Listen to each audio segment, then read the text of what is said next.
Salam damai sejahtera kepada semua pemirsa yang diberkati oleh Tuhan Yesus. Senang kita berjumpa kembali di pelajaran sekolah sahabat kita.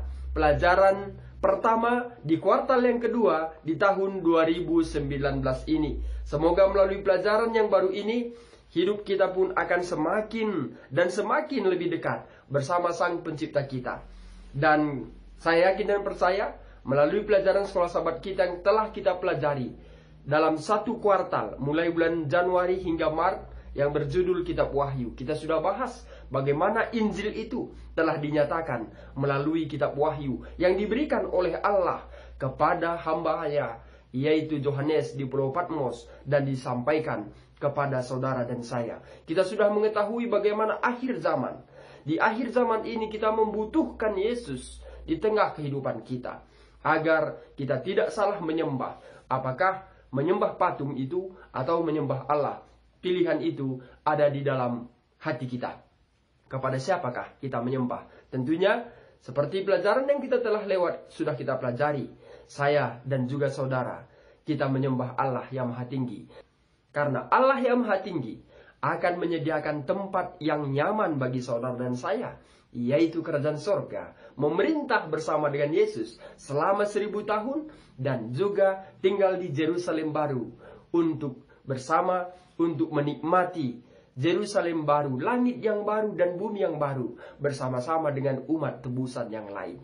Pemirsa yang diberkati oleh Tuhan Yesus, judul pelajaran kita di pelajaran yang pertama ini, irama kehidupan.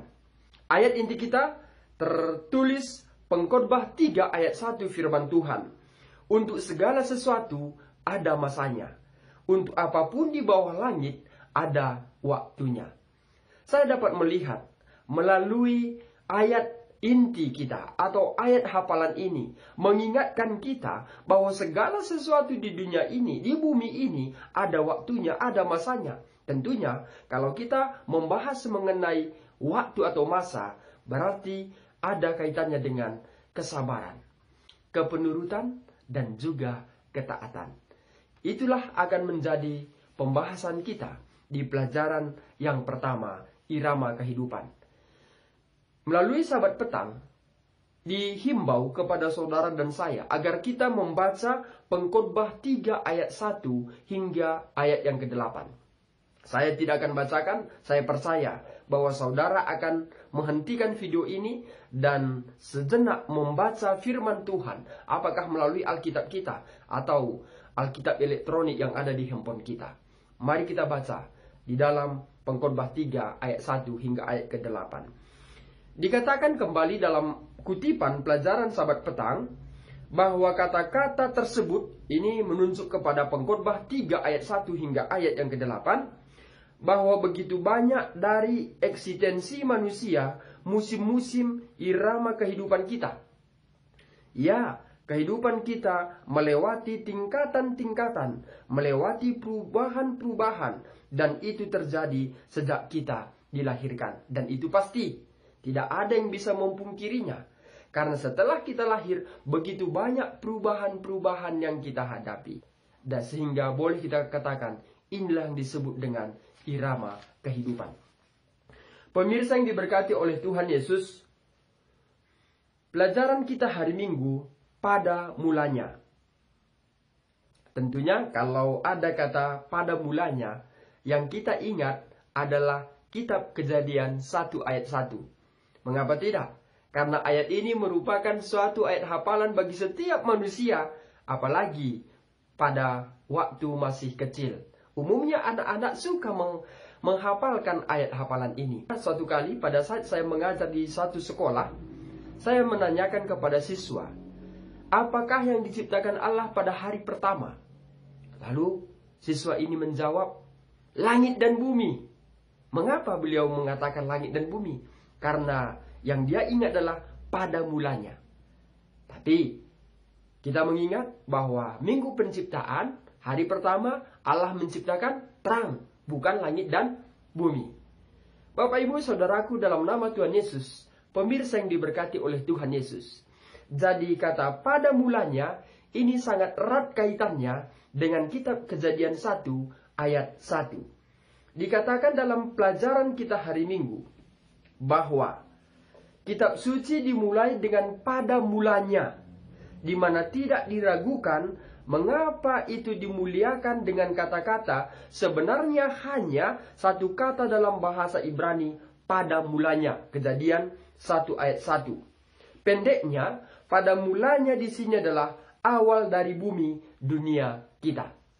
Pemirsa yang diberkati oleh Tuhan Yesus, seperti yang saya sudah sebutkan tadi, setelah ada kata pada mulanya Allah menciptakan langit dan bumi, maka Allah menciptakan dari hari pertama, hari kedua, hari ketiga, hari keempat, hari kelima, sampai hari keenam. Dan hari ketujuh, dia beristirahat. Yang menarik dari penciptaan ini, bahwa hari pertama Allah menciptakan terang. Hari kedua, Allah menciptakan cakrawala. Hari ketiga, Allah menciptakan segala tumbuh-tumbuhan. Biarlah tanah menumbuhkan tunas-tunas.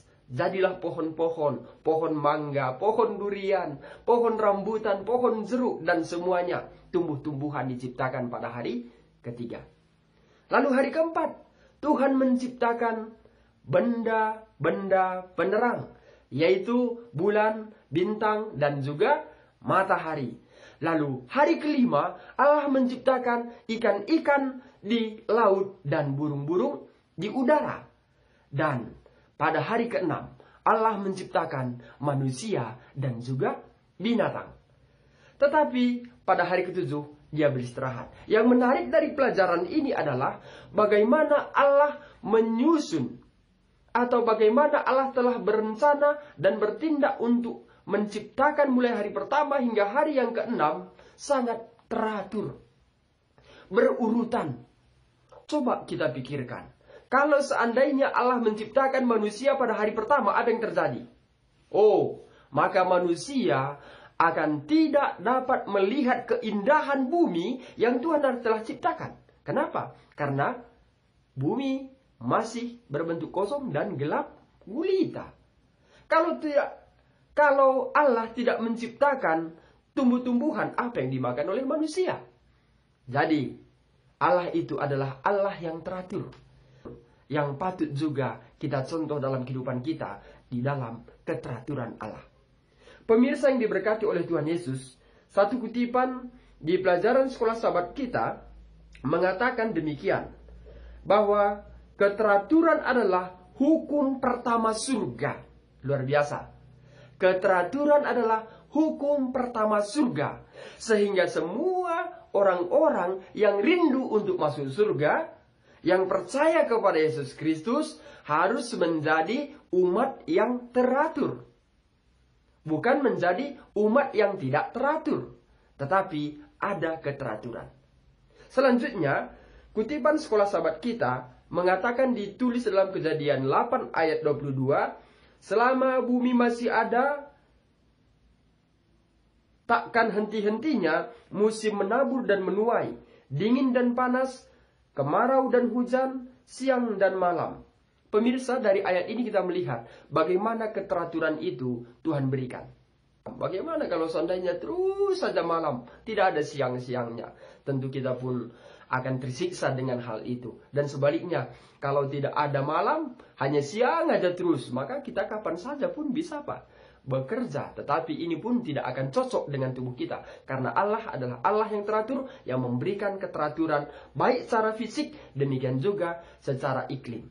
Pemirsa yang diberkati oleh Tuhan, selanjutnya Kejadian 1 ayat 14 mengatakan terkait dengan keteraturan ini tadi, bahwa memisahkan siang dari malam, masa-masa yang tetap, dan hari-hari dan tahun-tahun. Luar biasa. Ada hari-hari, hari Minggu, Senin, Selasa, Rabu, Kamis, Jumat yang kita kenal saat sekarang ini. Dan juga ada tahun-tahun, tahun 2019, tahun 2020, tahun 2021, hingga seterusnya. Pemirsa yang diberkati oleh Tuhan Yesus, dari ini kita dapat melihat bagaimana Allah itu adalah Allah yang teratur. Pemirsa yang diberkati oleh Tuhan Yesus, pelajaran kita hari Senin, irama kehidupan. Irama kehidupan. Saya kutip di kutipan sekolah sahabat kita mengatakan demikian. tingkat keteraturan ada bahkan di dalam tubuh kita sendiri.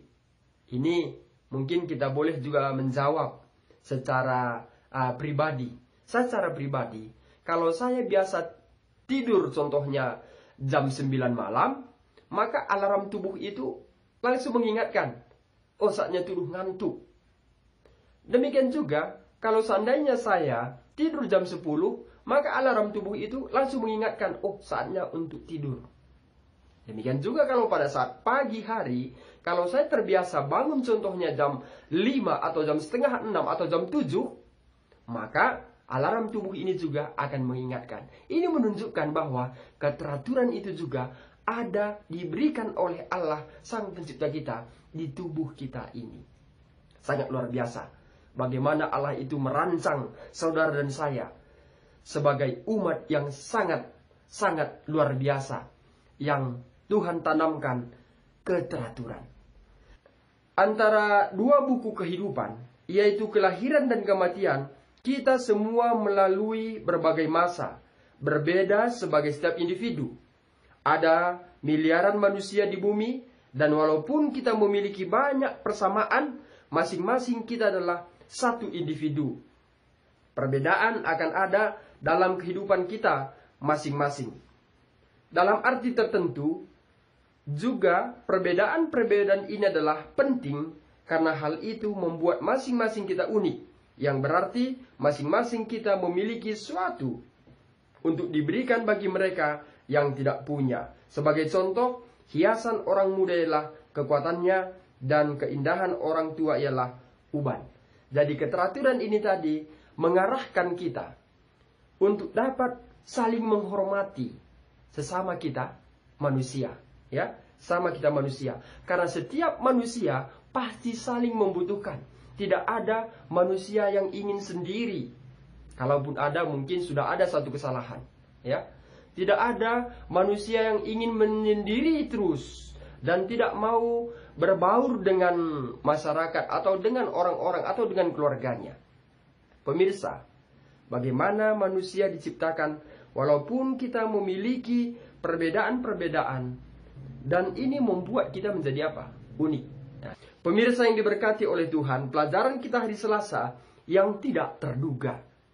Mungkin kalau kita belajar mengenai tidak terduga, mungkin sepertinya tidak pas, ya.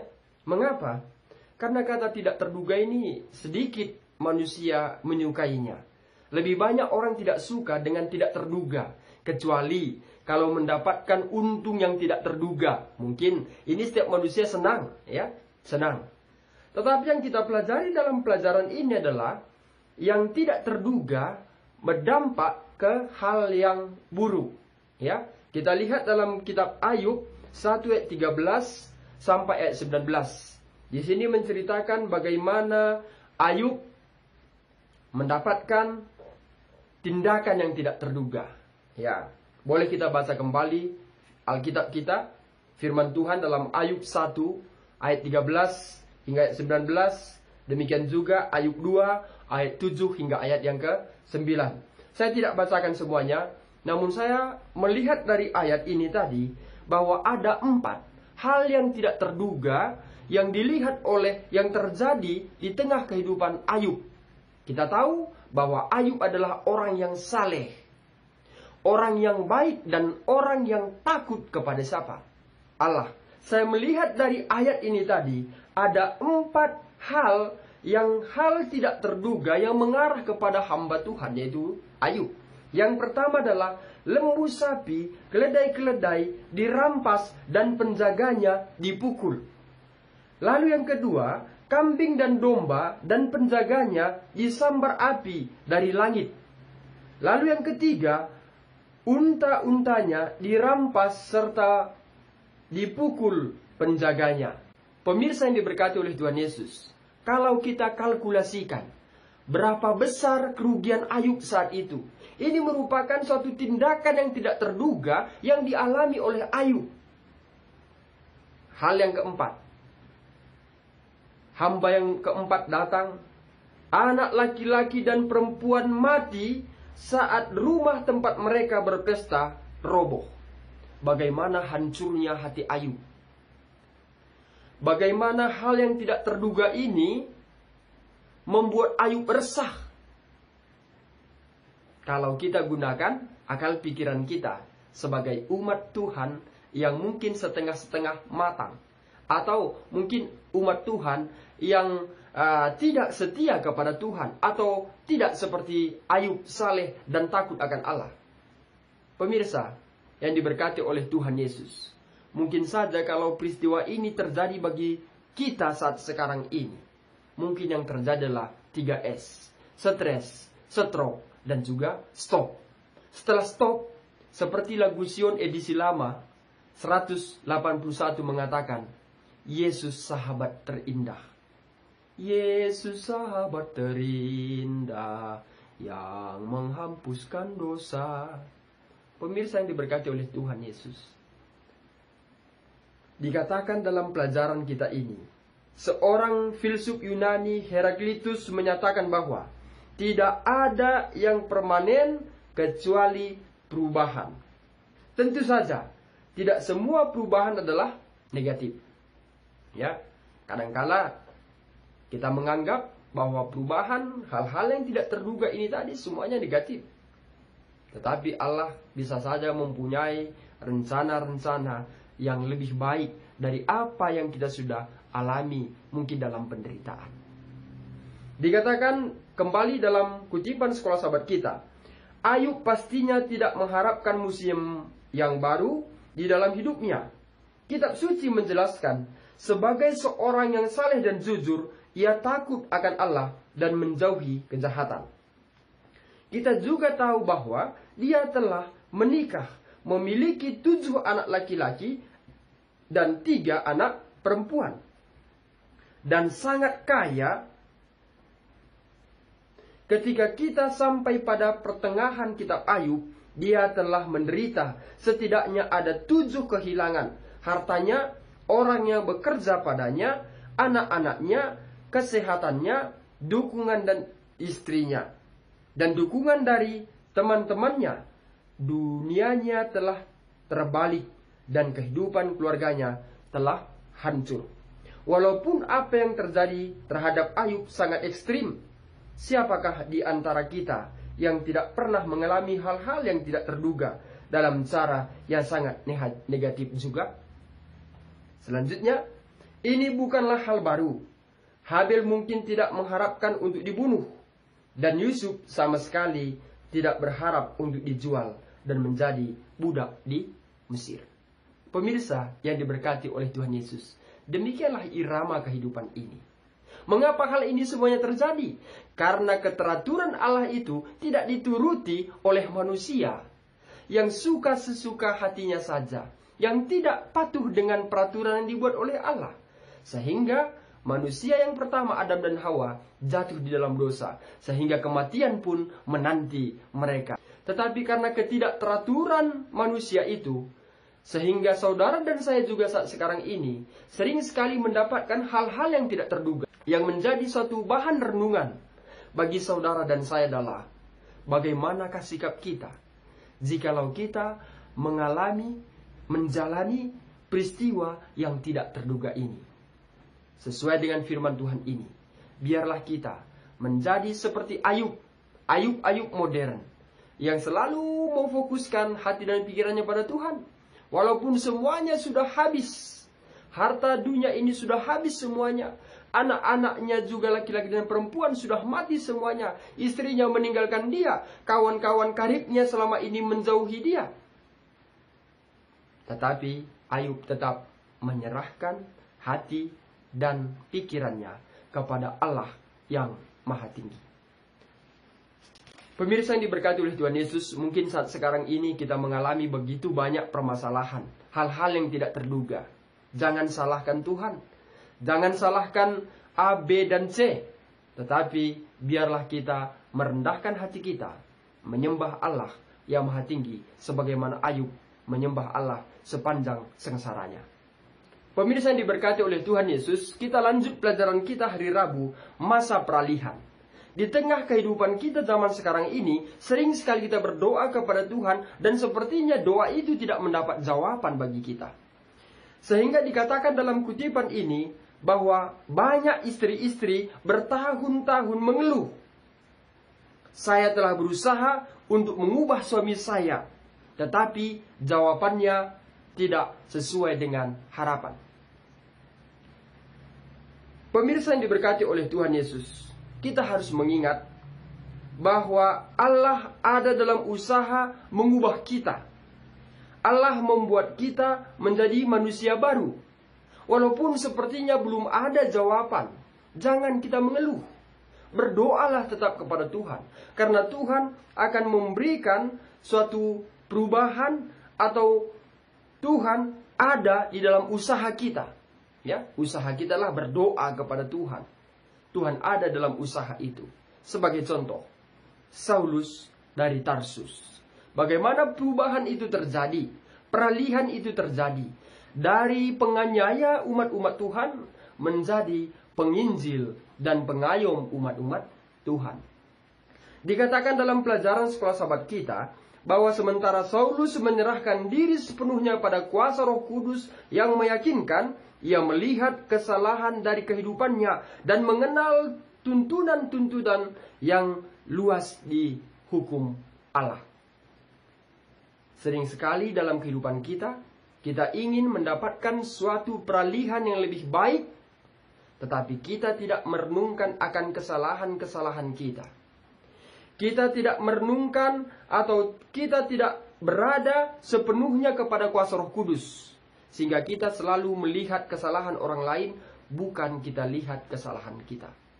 Paulus setelah dia bertobat, menyerahkan dirinya sepenuhnya kepada kuasa Roh Kudus yang meyakinkan, lihat, kita garis bawahi kembali, ia melihat kesalahan dari kehidupannya. Ya, dia melihat kesalahan dari kehidupannya dan mengenal tuntunan yang luas dari hukum Allah. Kalau kita tidak mengenal kesalahan kita, kita tidak akan mendapatkan tuntunan-tuntunan dari kuasa Allah. Selanjutnya, Saulus rindu untuk datang ke dalam keselarasan sepenuhnya dan persatuan dengan Bapa dan Anak. Dan di dalam kehebatan kerinduannya untuk kemampuan dan penerimaan ini mempersembahkan permohonan yang sungguh-sungguh. Pemirsa diberkati oleh Tuhan Yesus. Di tengah kehidupan kita, seberapa rindukah kita kepada Yesus? Seberapa rindukah kita kepada Allah yang Maha Tinggi, yang memberikan keselamatan bagi saudara dan saya? Kalau kita rindu dengan rumah yang besar, kalau kita rindu dengan mobil yang baru, kalau kita rindu dengan pasangan yang baik, ya, yang cocok di tengah keluarga dan juga di hadapan Tuhan, seharusnya melebihi itu rindu kita kepada Allah yang Maha Tinggi, kepada Yesus, Juru Selamat saudara dan juga saya. Pemirsa yang diberkati oleh Tuhan Yesus, dikatakan dalam pelajaran sekolah sahabat kita hari Rabu, bahwa sebuah pengalaman bagaimana Tuhan bekerja di dalam kehidupan kita untuk mengubah kita, membuat kita menjadi orang yang sesungguhnya. Ya, prosesnya bisa saja lama. Dan pada waktu tersebut lebih mudah kita untuk bertanya-tanya, apakah kita akan berubah? Pemirsa yang diberkati oleh Tuhan Yesus, Tuhan akan pasti menjawab segala permohonan untuk perubahan lebih baik dalam hidup kita, untuk peralihan yang lebih baik di tengah keluarga kita. Tetapi mungkin saja prosesnya lama. Mungkin kita sering melihat di media sosial ada suatu gambar seperti di layar ini. Saat itu dia sudah bekerja keras untuk mendapatkan harta benda, berlian. Tetapi karena sudah bosan, merasa capek, lelah, sepertinya tidak ada harapan, dia pulang.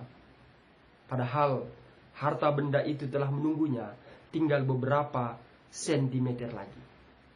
Pemirsa yang diberkati oleh Tuhan Yesus, mungkin sering juga terjadi di tengah kehidupan kita, di tengah pribadi kita, keluarga kita, di mana kita berada.